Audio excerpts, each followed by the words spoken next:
Amados, vou compartilhar minha tela com você. Os slides estão anexos hoje lá no Class. Você pode baixar, fazer suas anotações sobre tubos sonoros. Ok? Vamos lá.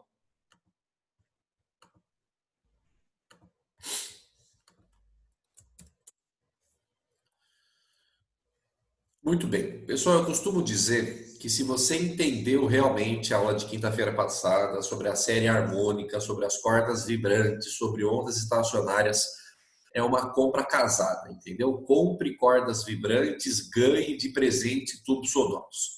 É muito parecido, para não dizer que é igual, tá? Então, tomando os devidos cuidados, a gente vai fazer relações entre uma coisa e outra para a gente conseguir melhorar aqui o nosso aprendizado. Mas antes, para a gente começar de uma vez só com essa parte de tubos, antes eu já vou entrar aqui no meu outro login. Deixa eu fazer o seguinte, ó. Vou interromper esse vídeo. Vou iniciar esse outro aqui que eu estou no celular. Troco o som e deixa eu fixar o meu vídeo aqui. Pronto. Pessoal, eu vou mostrar para vocês rapidinho aqui o esquema do liquidificador, tá? Para você perceber como existem relações entre outros instrumentos, por dizer, né?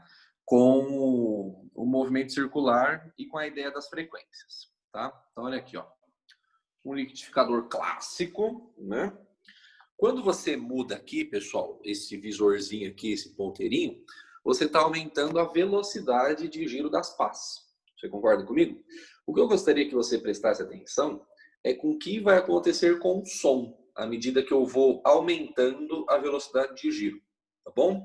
Eu vou colocar primeiro na menor velocidade para você ter esse som como comparação, como referência. Então, presta atenção.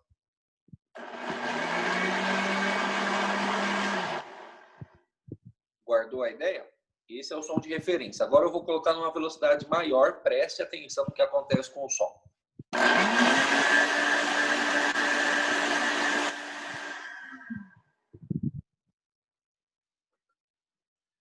E aí, o que você notou? Qual é a diferença entre o primeiro som e o segundo som? Gostaria que você me mandasse aí no chat. O que você conseguiu perceber de diferença entre estes sons?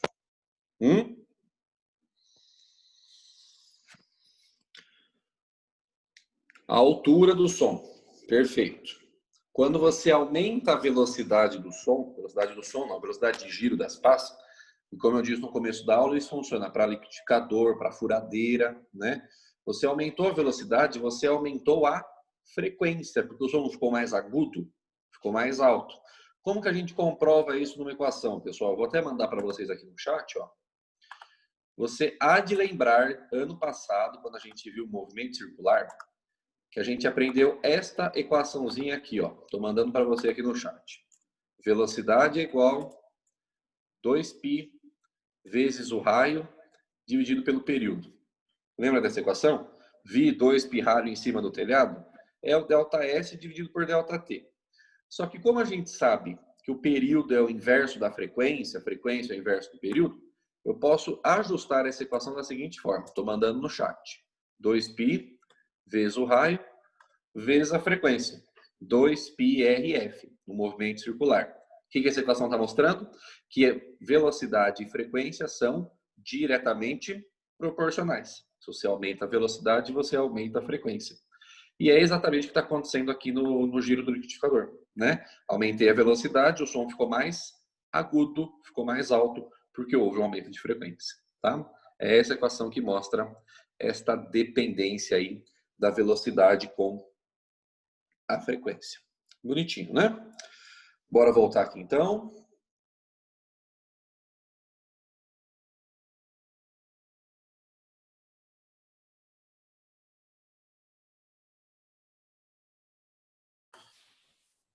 Pronto, estamos aqui de volta.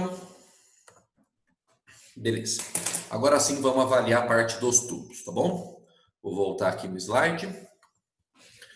Bora lá então. Tubos sonoros, pessoal. Perguntaram aqui se é certo dizer que naquele caso lá do liquidificador, também houve um aumento de intensidade. Pessoal, talvez tenha havido um aumento de intensidade, do volume, né, da amplitude da onda. É de se imaginar que o som também tenha ficado mais forte, tá? A gente não tem uma equação que determina isso, né, no sentido da força ali, da amplitude do som. Mas o que ficou realmente audível para nós é a questão da frequência. O som com certeza ficou mais agudo, tá bom? Bora lá então, pessoal. Fundamentos dos tubos sonoros. Como eu disse, muita coisa parecida ou praticamente igual às cordas vibrantes. A gente continua analisando o fenômeno das ondas estacionárias, que é a junção da ressonância com a interferência. Vai ter formação dos fusos, dos gominhos, a ideia é muito semelhante, tá?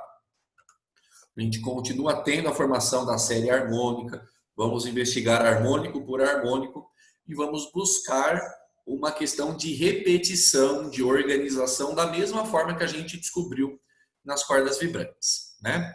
Aqui, pessoal, nas cordas vibrantes só tinha um tipo. Os tubos têm dois tipos, tá? Temos os tubos chamados de abertos, os tubos chamados de fechados. Hoje, apenas tubos abertos. Terça-feira que vem, tubos fechados, tá? O que é um tubo aberto, pessoal? Tubo aberto é aquele que possui as duas extremidades abertas, tipo um cano de PVC, tá bom? Tipo o rolinho lá que fica em volta do papel toalha, do papel higiênico.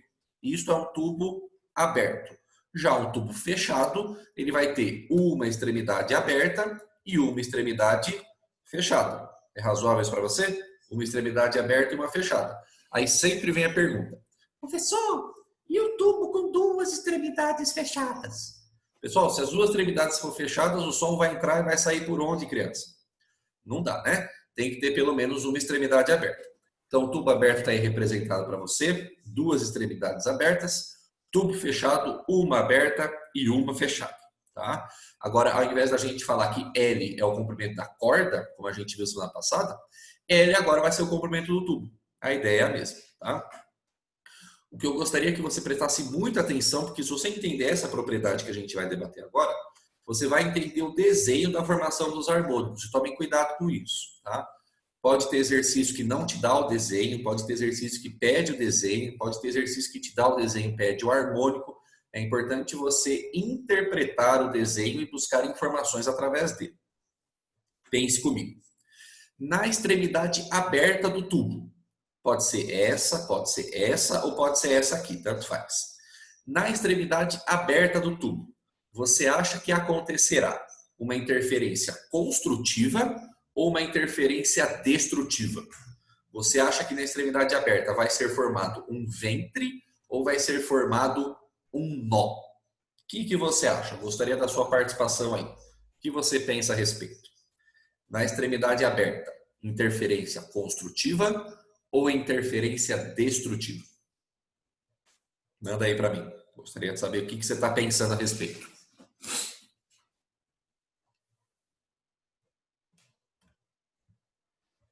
Tem respostas chegando. Temos respostas diferentes. A maioria está mandando construtiva, tá? A maioria, neste caso, acertou. É construtiva. Por quê, pessoal? Vamos pensar ao contrário. Na extremidade fechada, não há propagação do som. O som não está entrando e não está saindo. Concorda comigo? Existe uma barreira. Então, nessa barreira, pessoal, acontecerá uma interferência destrutiva. O som dá aquela morrida básica. Na extremidade aberta, seja para o som entrar, quando o cara está lá soprando no tubo, ou para ele sair, para a gente conseguir escutar, tem que ter uma interferência construtiva. Então, guarde isso. Na extremidade aberta de qualquer tubo, acontece uma interferência construtiva, a formação do ventre. Na extremidade fechada, acontece uma interferência destrutiva, formação do nó. Com estas ideias, a gente consegue ir formando os harmônicos, sabendo que sempre na parte aberta tem ventre, sabendo que sempre na parte fechada tem nó. Esta vai ser a ideia, o ponto de partida para a gente conseguir formar os harmônicos que a gente vai estudar. Tudo bem? Ficou clara essa ideia, criançada? Beleza? Vamos avante então. Tubos abertos. Pessoal, vamos começar, como sempre a gente começou, lá no caso das cordas, estudando o primeiro harmônico, tá?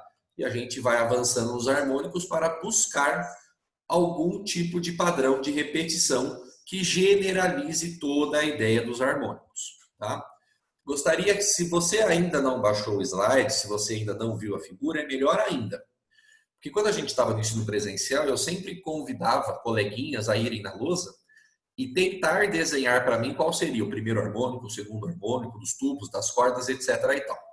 Como agora a gente não tem essa opção, eu gostaria que você fechasse os seus olhos, se conectasse com o mundo da acústica e pensasse, sabendo que nas duas extremidades abertas temos ventres, temos interferência construtiva. Pense como seria o desenho, a figura, o esquema do primeiro harmônico de um tubo aberto. Visualiza aí em 28 segundos e aí eu vou colocar a resposta para ver se você pensou alguma coisa certa. Vamos pensar junto? Vamos ver. Ventre numa extremidade, ventre na outra. Como que fica no meio o primeiro harmônico? O desenho mais simples que uma onda pode ter num tubo. Vamos ver quem consegue pensar. E se alguém conseguiu pensar e assim fazer uma relação desse desenho com alguma coisa do dia a dia, me manda. Porque às vezes vem uns desenhos assim, né? Ah, isso aqui parece não sei o que, isso aqui parece não sei o que lá, tal. O pessoal é bastante criativo, né? Conseguiu visualizar alguma coisa aí, queridão? A gente falou que forma quase um arco. Vamos entender então como que formou? Vamos ver se você chegou perto ou acertou o desenho. É isso aqui, ó. Este é o primeiro harmônico de um tubo aberto. Perceba que nas extremidades abertas nós temos os ventres, mas para que haja um harmônico, pessoal, a gente viu que tem que acontecer interferência, tanto construtiva como destrutiva, né? Não é porque as duas extremidades são abertas que só vai ter interferência construtiva. Não. Tem a destrutiva ali no meio, tem que ter um nozinho. Tem que ter um nozinho, não tem como fugir disso. Tá? Então, este é o nosso desenho muito simpático do primeiro harmônico de tubos abertos. Tá? Muito mais importante do que decorar o desenho, pessoal, é você entender a ordem lógica na formação da série dos harmônicos, porque a gente já viu nas cordas que tem. E nos tubos vai ser a mesma ideia, né? Então perceba, temos agora o comprimento L do tubo e nós vamos fazer, pessoal, a mesma análise que nós fizemos semana passada. Nós vamos buscar dentro do nosso desenho aqui dos harmônicos quantos lambdas tem aqui dentro. E gostaria da sua participação. Vamos ver quem lembra da propriedade da semana passada. No pedacinho da esquerda e no pedacinho da direita, quantos lambdas tem em cada pedacinho? Vamos ver quem vai acertar. Quantos lambdas tem em cada pedacinho, pessoal?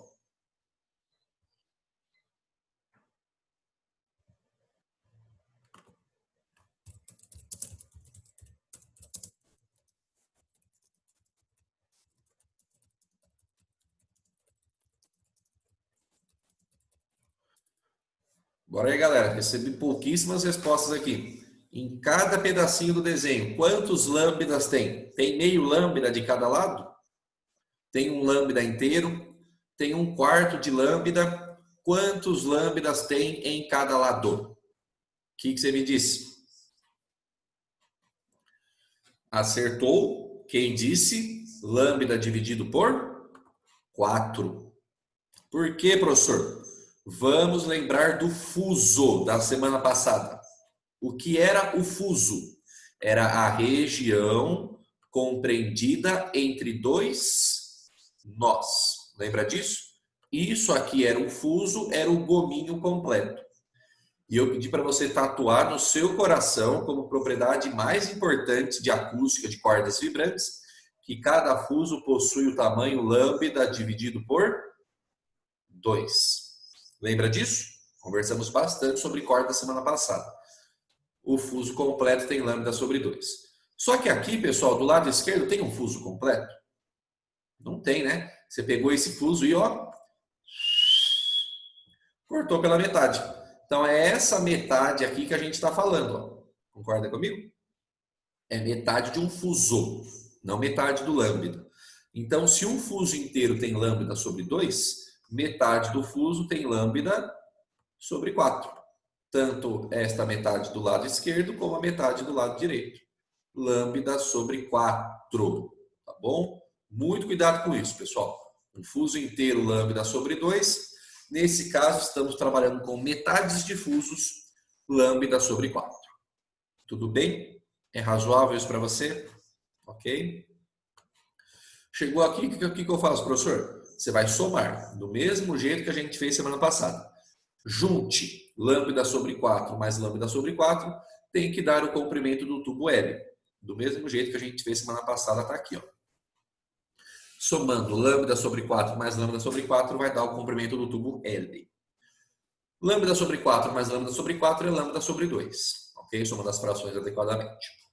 Você vai isolar o lambda igualzinho a gente fez semana passada. O 2 que está dividindo passa para cá multiplicando. Lambda igual a 2E. Chegou aqui, joga na equação fundamental, vamos lamber ferida. Ok? Velocidade é fixa. O lambda vale 2L pelo esquema aqui dos harmônicos. E a frequência é F1 do primeiro harmônico. Frequência fundamental. Para isolar o F1, o que eu faço? O 2L que está multiplicando, eu passo para lá dividindo. Chegamos em F1 igual a V sobre 2L. Ô abençoado, você já viu essa equação alguma vez na sua vida? Eu acho que sim. Se você recordar da aula da semana passada, a frequência fundamental F1 do primeiro harmônico das cordas vibrantes era exatamente igual a V sobre 2L. Pode avaliar aí nas suas notas de aula que você vai encontrar. Inclusive, foi a única fórmula que eu pedi para você guardar, porque as outras é só multiplicar, né? Por 2, por 3, por 4. Vamos ver se a ideia permanece igual nos próximos harmônicos. Segundo harmônico. Professor, como que eu faço para ir de um harmônico para o seguinte? E isso, pessoal, esta regrinha que eu vou te falar, vale para cordas, para tubos abertos e tubos fechados. Quando você está no harmônico N e você quer ir para o harmônico N mais 1, o que você faz? Você junta, coloca um fuso a mais. Coloca um gominho a mais ali no meio do caminho. Então, pegando este desenho aqui, você vai colocar um gominho, um fuso completo aqui no meio. Chegando neste desenho aqui, que parece um bombom. Parece um bombom? Parece um bombom. Tem gente que já falou também que parece uma aranha vista de frente. Essa eu achei um pouco artística demais para mim. Mas parece um bombom. Eu acho que parece um bombom. Perceba que você colocou um fuso a mais aqui no meio do caminho. Chegamos no segundo harmônico. Ok? Da mesma forma que a gente fez, vamos fazer aqui no segundo harmônico. Comprimento L do tubo. Agora me diz. Do lado esquerdo, pessoal, aquele peteleco ali do lado esquerdo. Quantos lambdas tem naquele ali? Manda aí para mim rapidinho. Quantos lambdas tem neste petelequinho aqui do lado esquerdo?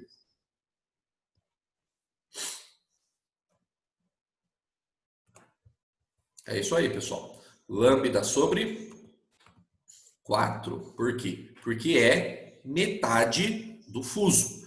Não importa, pessoal, o tamanho do tubo. O que importa é o número do harmônico.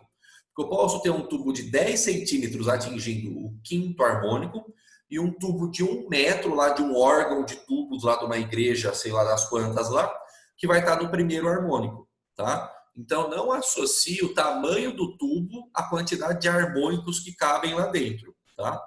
Você pode perfeitamente ir aumentando a frequência num tubo qualquer e atingir harmônicos superiores. Não há nenhum problema, tá bom? Então, olha aqui, ó. Gominho do lado esquerdo, como é metade de um gominho, né? Metade de um fuso, lambda sobre 4. O fuso do meio, pessoal, o carinha do meio é um fuso completo. Então, lambda sobre 2. O carinha da direita é metade do fuso. Então, lambda sobre 4. Perfeito? Concorda comigo? Beleza? O que a gente vai fazer de novo? Soma esses caras aqui individualmente para dar o comprimento do tubo. A ideia é a mesma, pessoal. Olha aqui, ó. L vai ser igual lambda sobre 4 mais lambda sobre 2 mais lambda sobre 4. Soma as frações, bonitão. Lambda sobre 4 mais lambda sobre 4 dá lambda sobre 2.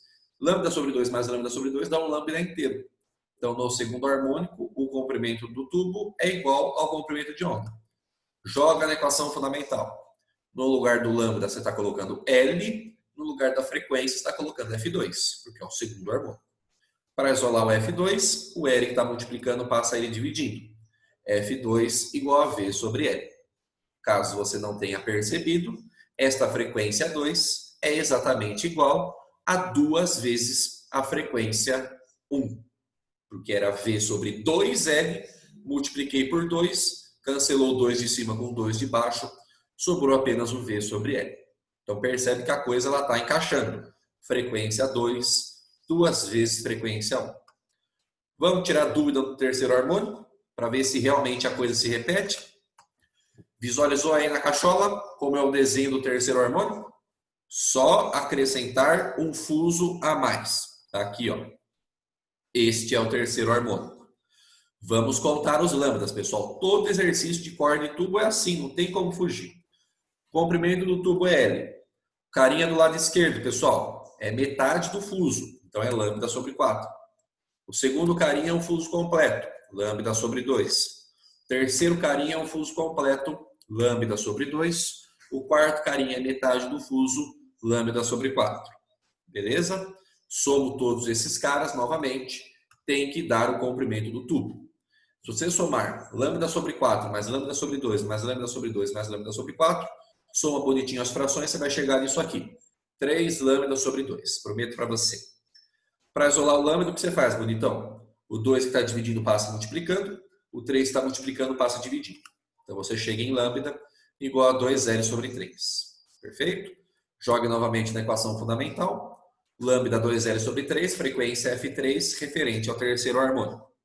Isolando o F3, o 3 que está dividindo passa para cima multiplicando, o 2L que está multiplicando passa para baixo dividindo. Chegamos em F3 igual a 3V sobre 2L. Perceba mais uma vez a proporcionalidade, que a frequência F3 igual a 3 vezes a frequência 1. Ou seja, pessoal, no frigir dos ovos, como eu disse, compre uma corda vibrante, ganhe de bônus um tubo aberto. É exatamente igual. Exatamente igual. São as mesmas equações, as mesmas proporcionalidades. A única coisa que muda, pessoal, é o desenho do harmônico. Mas qual que é a dica que eu dou? Pegue o primeiro harmônico da corda vibrante e corta na metade. Aí você chega nos fusos repartidos para dar o primeiro harmônico do tubo. Sempre o harmônico das pontas, né, do tubo aberto vai estar viradinho, vai estar recortado. No meio, os harmônicos se repetem em relação à corda. Então é fácil de você fazer essa relação. Entendeu? Você pegou um harmônico, um fuso da corda vibrante, rachou no meio e colocou nas pontas. Só isso. O resto no meio é tudo igual. Tá? As equações são as mesmas, a condição de ressonância continua sendo satisfeita, né? Fn igual a n vezes F1, F2 é igual a 2 vezes F1, F7 igual a 7 vezes F1. Só que, mais uma vez, eu peço para você guardar quem é o F1. Só que é igual nas cordas, gente, é a mesma coisa. Quem é a frequência fundamental? V sobre 2L. Velocidade dividido por 2 vezes o comprimento. Tudo a mesma coisa. Tá bom? Facinho, moleza.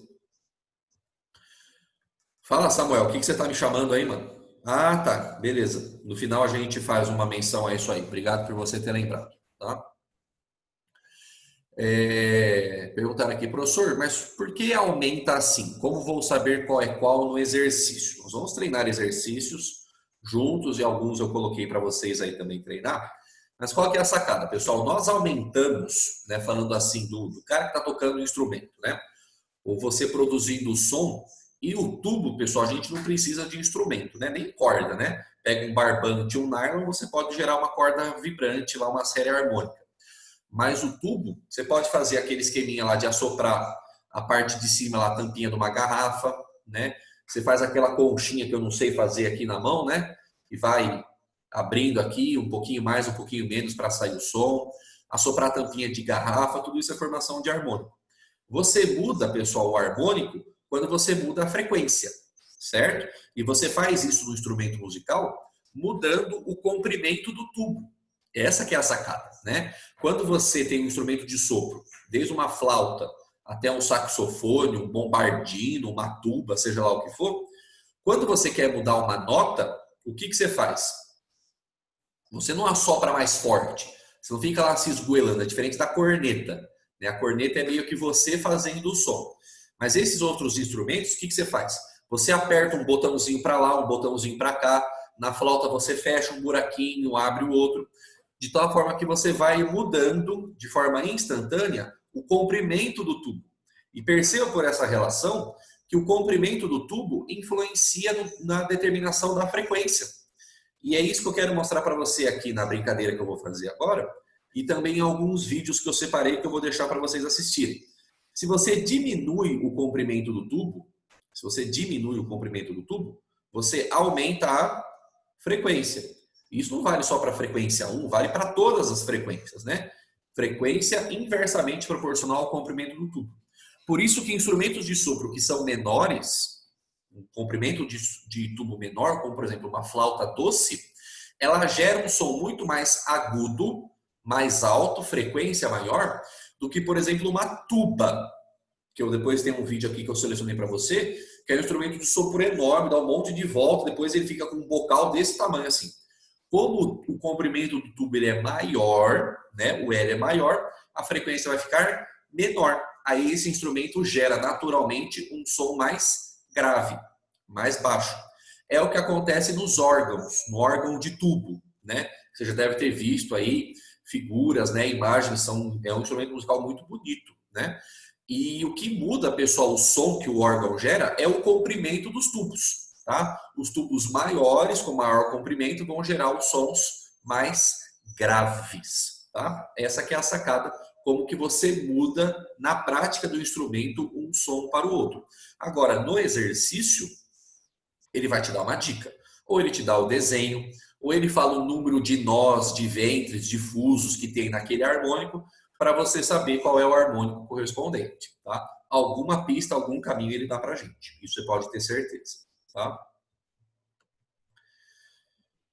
Quando eu estudei no internato, eu toquei trompa na orquestra. Eu era um crime. Não vou falar quem era para não expor o Samuel. Ai, droga, falei. Trompa. Tem, né, instrumento de sopro, pessoal, é um negócio, é uma paixão que eu não consegui atingir, né? Saxofone, flauta transversal, tem muito instrumento de trompete. O trompete é aquele que se aperta aqui em cima, o trombone é aquele que você puxa a varetinha aqui. Tem muita coisa boa. Instrumento bombardino. Ixi, Maria, tem muita coisa legal. Tem muita coisa legal. Pessoal, consequências então do que a gente tem estudado aí com relação aos tubos, né? Como eu já tinha falado até na equação anterior. Quanto maior o comprimento do tubo, menor será a frequência, gera um som mais grave, mais baixo. E esta ideia, pessoal, como a equação do tubo é a mesma equação da corda, né? Isso também funciona para as cordas vibrantes. E eu trouxe aqui mais uma vez o nosso amigo violão, para você perceber como que isso influencia na questão do comprimento da corda. Você pode fazer isso com fio de nylon, com fio de barbante, mudando o comprimento da corda, você vai gerar um som ou mais grave ou mais agudo. Mas no caso do violão, pessoal, a gente percebe isso fazendo o esquema dos acordes, né? Escolhendo aqui o nosso dedilhado, colocando um dedinho numa casinha mais para cá ou numa casinha mais para lá. Peço perdão pelos crimes musicais que eu estou cometendo para o pessoal que toca esse tipo de instrumento, porque eu não sei os nomes corretos, tá? Então eu falo casinha, falo essas coisas, tá? Eu falo o português que o povo gosta de ouvir, tá? Então presta atenção, pessoal. Uma corda aqui sem eu estar segurando ela em nenhum lugar, preste atenção no som dela. Tá desafinado, né? Ouve de novo. Perfeito? Agora, pessoal, eu vou pegar a mesma corda, é a mesma corda. Só que agora eu vou segurar ela bem aqui assim, ó. Olha o som como vai ficar. De novo. O que aconteceu com o som? Ele ficou mais alto, mais agudo. Por quê? Porque eu diminui o comprimento da corda. Concorda comigo?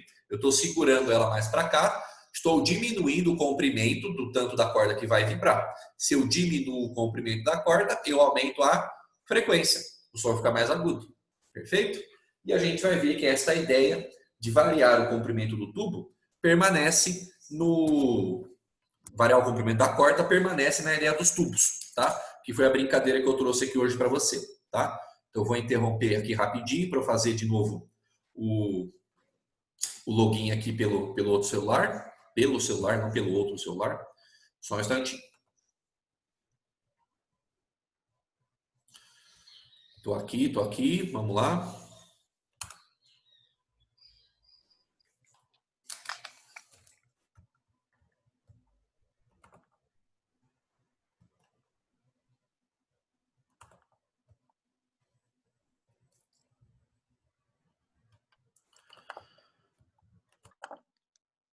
Pronto.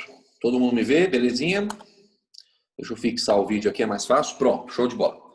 Criançada, o que eu trouxe aqui para você? Ó? Eu trouxe algumas garrafinhas de vidro, tá? Um experimento bem caseiro. Já tinha colocado uma toalha aqui embaixo, porque eu não queria molhar minha escrivaninha. Todas essas garrafas são iguais. Acontece que em algumas delas eu coloquei quantidades diferentes de água. Então, esta garrafinha aqui está sem água, vai ser a nossa garrafinha de controle, tá? Essa aqui eu coloquei água até mais ou menos essa altura. Essa aqui já está nessa altura água. E essa aqui está quase até a boca. Então, perceba, pessoal, o que acontece com o som dessas garrafinhas, como eles mudam por causa da quantidade de água que eu coloquei. Então, eu vou dar um petelequinho em cada uma, perceba a diferença na altura, na frequência do som, tá bom? Primeiro que é o som de referência, de padrão para você comparar. Ok? Segundo. Terceiro. Quarto. Compara o primeiro com o último, olha a diferença de altura. Percebeu? O último tubo, pessoal, ele tem um som mais o quê? Tem um som mais grave, certo? Comparado ao primeiro. Ou seja, a frequência diminuiu. Por quê? Porque o comprimento do tubo aumentou, porque eu coloquei mais água. E a gente aprendeu que no líquido, o som ele se propaga com mais facilidade. Então, quanto mais água você vai colocando ali, o som vai ficando cada vez mais grave. Porque você está aumentando o comprimento do tubo, diminuindo a frequência, tá? Você pode fazer isso bem organizadinho, né? Acertando os comprimentos aqui de água, o tanto de água que você coloca, de tal forma a mudar a frequência e fazer um instrumento bem afinadinho. Comparando com um cara que você tem uma frequência já calibrada, né? Um piano, etc. e tal, você consegue fazer um instrumento improvisado. Pode assoprar as garrafas também, né? Teve gente que falou aqui, pode assoprar. Deixa eu ver se assoprando vai dar certo. Se a gente consegue ouvir o som bonitinho.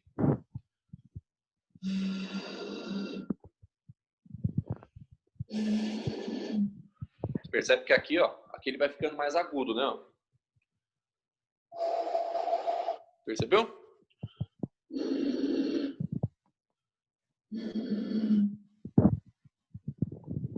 Aqui acontece o contrário. Por quê? No peteleco, pessoal, não sei se você conseguiu ouvir, no peteleco acontece a propagação na água, né? Quando ela sopra, acontece a propagação no ar. E como quanto mais água, menos ar, ele acontece essa questão de ficar inverso, vamos dizer assim, né? O que fica mais agudo, o que fica mais grave, mas está coerente com o que a gente aprendeu. Mudando o comprimento do tubo, mudando o comprimento da corda, a gente tem uma mudança na frequência. Perfeito? Conseguimos atingir um som mais agudo ou um som mais grave. Apesar destes tubos aqui serem tubos fechados, né? Uma extremidade é fechada, mas a ideia da proporcionalidade é a mesma, tá bom? Diminuindo o comprimento, aumento a frequência e assim por diante, tá bom? Eu nem sei que perguntaram aqui para mim, só por curiosidade, isso aí era garrafinha de quê? Eu nem sei, tá? Porque foi a Kézia que arrumou isso aí para mim, eu pedi, Kézia, arruma umas garrafinhas de vidro para mim, e ela arrumou isso aí. Então eu nem sei, tá? Sorvi que dá para fazer em taças de vidro, o tamanho da